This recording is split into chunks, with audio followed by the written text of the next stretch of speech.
ನಿಂತು ಮಾಡಿ ಮಗ ನಾವಿರ್ತೀವಿ ಅಂತ ಅಂದಾಗ ಆ ಮಗನಿಗೆ ಆಗೋ ಸಂತೋಷ ಭಾಳ ದೊಡ್ಡದು.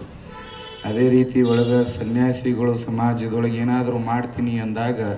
ಅವನ ತಂದೆ ತಾಯಿ ಸ್ವರೂಪದೊಳಗೆ ಯಾರು ನಿಂದಿರಬೇಕು ಅಂದ್ರೆ ಸಮಾಜ ನಿಂತು ನೀನು ಮಾಡು ನಾವು ನಿಮ್ಮ ಹಿಂದಿರ್ತೀವಿ ಅಂದ್ರೆ ಆ ಸನ್ಯಾಸಿಗೆ ಮತ್ತಷ್ಟು ಬಲ ಬರ್ತದೆ, ಮತ್ತಷ್ಟು ಧೈರ್ಯ ಬರ್ತದೆ, ಮಾಡಬೇಕು ಅನ್ನೋ ಒಂದು ಹುಟುಟಿ ಬೆಳೀತದೆ.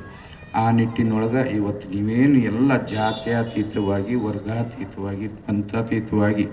ಆಗಮಿಸಿ ಮಠದ ಕರೆಗೆ ಓಗೊಟ್ಟು ಬೆಲೆ ಕೊಟ್ಟು ಬಂದಂಥ ಎಲ್ಲ ಸಭಿಕರಿಗೂ ಭಕ್ತಾದಿಗಳಿಗೂ ಆ ಜಗದೊಡೆಯರಾದ ಪಾರ್ವತಿ ಪರಮೇಶ್ವರು ಮಂಗಲಕರವಾದ ಆಶೀರ್ವಾದವನ್ನು ನೀಡಲೆಂದು ಪ್ರಾರ್ಥಿಸುತ್ತಾ ಹೆಚ್ಚಿನ ವಿಷಯ ಏನನ್ನ ಹೇಳದೆ ಸಮಯ ಭಾಳ ಆಗಿರೋದ್ರಿಂದ ನಾಳೆ 5ನೇ ತಾರೀಕಿಂದ ಪ್ರಾರಂಭ ಆಗುವಂಥ ಧಾರ್ಮಿಕ ಜನಜಾಗೃತಿ ಕಾರ್ಯಕ್ರಮದ ಸಂಪೂರ್ಣ ಹೊಣೆಯನ್ನು ನಾನು ಸಮಾಜದಿಂದ ಏನು ಇವತ್ತು ಬಂದಿರಿ, ನೀವೆಲ್ಲ ಏನು ಕುಂತೀರಿ, ನಿಮ್ಮೆಲ್ಲರ ಹೆಗಲ ಮೇಲೆ ಈ ಭಾರವನ್ನು ಹೊರಿಸಿ ಈ ಕಾರ್ಯಕ್ರಮ ಯಶಸ್ವಿಗೆ ನೀವೆಲ್ಲ ದುಡಿರಿ ಅನ್ನೋ ಮಾತನ್ನು ಆಡಿ ನಮ್ಮ ಏನು ಬಳಗ ಅದ, ನಮ್ಮದು ಮಠದ ಕಮಿಟಿ ಬಳಗ ಏನದ, ಸದಾವು ಕಾಲ ಮಠದ ಶ್ರೇಯಸ್ಸನ್ನು ಬಯಸಬೇಕು,